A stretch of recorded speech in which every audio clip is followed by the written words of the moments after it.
пісіреміз. Бізге керек заттар какао, сливки, ванилин, жаңғақ, шоколад, сосын печенье, май керек заттар. Ал кеттік бастаймыз.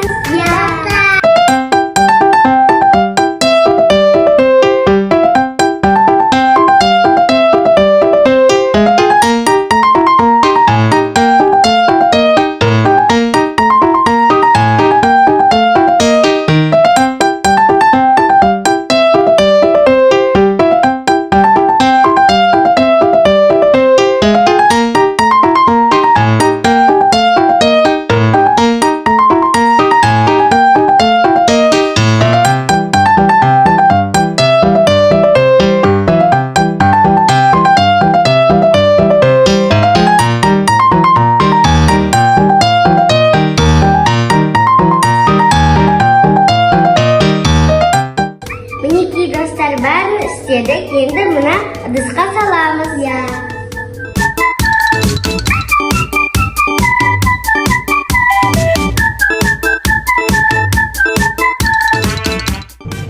Міне, мұна шоколадты сливкімен араластырып ертіп алдық.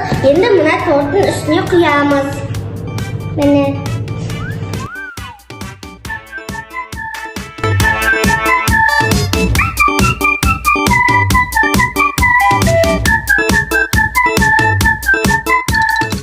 Міне дайын болды тортымыз.